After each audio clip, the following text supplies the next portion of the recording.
আমাদের মাঝে উপস্থিত আছেন সাবেক উপজেলা চেয়ারম্যান, সাবেক জেলা বিএনপি। অডিও ভাইরাল হচ্ছে, সেটা কি? বিগত স্বৈরাচারী সরকারের প্রধান শেখ হাসিনা একটি অডিও ছেড়েছেন।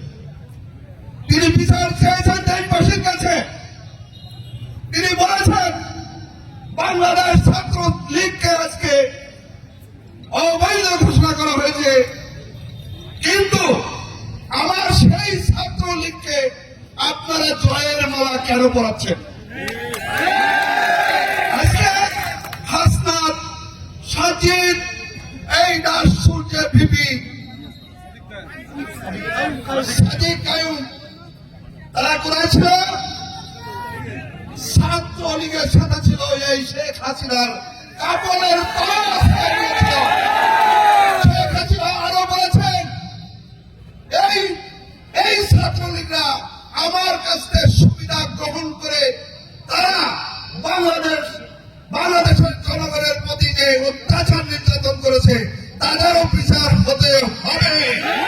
আপনারা মনে করেন যে এই যে শিবির নামধারী, বর্তমান শিবির নামধারী ছাত্রলীগের নেতারা যে অত্যাচার একটি কথাই বলবো যে বিগত 17 বছর আপনারা অনেক নির্যাতন সহ্য করেছেন, কিন্তু নির্যাতিত ত্যাগী নেতা কর্মী 17 বছরে কেউ আমার দল ছেড়ে চলে যায়নি।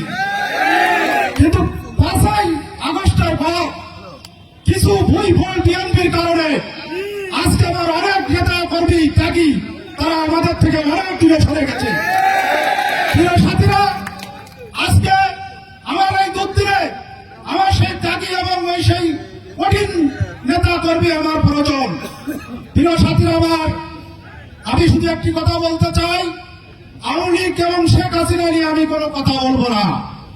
কারণ আমার মা বাবা বলতো পচা মাছ ভেজে খাওয়া যায়, কিন্তু পচা গোস্ত রান্না করে খাওয়া যায় না।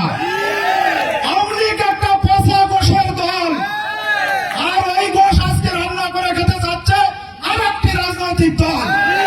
যারা পচা গোশ খায় এরা মানুষ না, এরা মানুষ না, কোনো মানুষ পচা গোশ খেতে পারে না।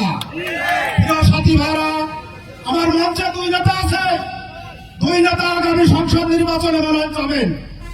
শহীদ ইকবাল মনোনয়ন পেলে মুছা সাহেবের একটি কর্মী ঘরে বসে থাকবে না। আবার মুছা সাহেব মনোনয়ন পেলে শহীদ ইকবালের একটি কর্মী ঘরে বসে থাকবে না।